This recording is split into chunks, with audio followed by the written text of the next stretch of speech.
Well, let me ask you this. Do you agree with some other social conservatives that you think Governors Pence and Governors Hutchinson in Arkansas and Indiana have essentially caved to too much pressure?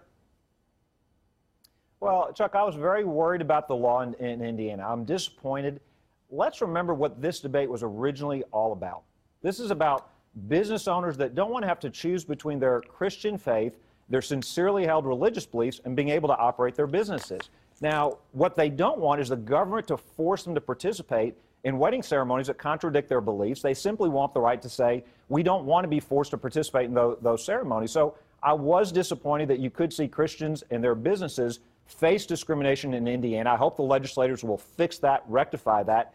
Chuck, there used to be a bipartisan consensus in this country around religious liberty, saying that as Americans, we don't all have to agree with each other, but we should respect each other's rights and freedoms. And that's what this debate is really about. Are we going to use government to force people to contradict their own sincerely held beliefs? Well, the debate, I guess, is about the line on freedom and a personal conviction versus how you conduct yourself in a business. So you think it's okay, based on religious conviction, for a business to deny services to a same-sex couple? Well, Chuck, we're not talking about restaurants denying service to people who want to come and have dinner. We're not talking about day-to-day routine commercial transactions. We're talking about a very specific example here of business owners, of florists, of musicians, of caterers who are being forced to either pay thousands of dollars or close their businesses if they don't want to participate in a wedding ceremony that contradicts their religious beliefs. So in that instance, yeah, I think part of the First Amendment means that we allow individuals to obey their conscience, to obey their religious beliefs. As you know, this could end up on your desk. There, State Representative Mike Johnson in your state has filed a bill that would allow private businesses to refuse to recognize same-sex marriage, according to the Times-Picayune, should it become legal in Louisiana. And, of course, we may find that out in June in the Supreme Court.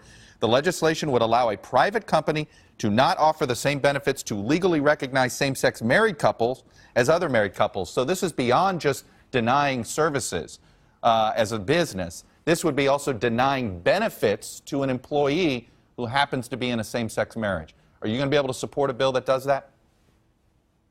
Chuck, well, let me see the bill. Actually, our session starts in a couple of weeks. I want to look at the bill. I'm always in favor of defending religious liberty. Look, you're now raising issues regarding federal employment laws and benefit laws. Let me look at the details of the bill. I am in general, though, very supportive of defending religious liberty. And I think we can do that without condoning. Hey, NBC News fans, thanks for checking out our YouTube channel. Subscribe by clicking on that button down here, and then click on any of the videos over here to watch the latest interviews, show highlights, and digital exclusives. Thanks for watching.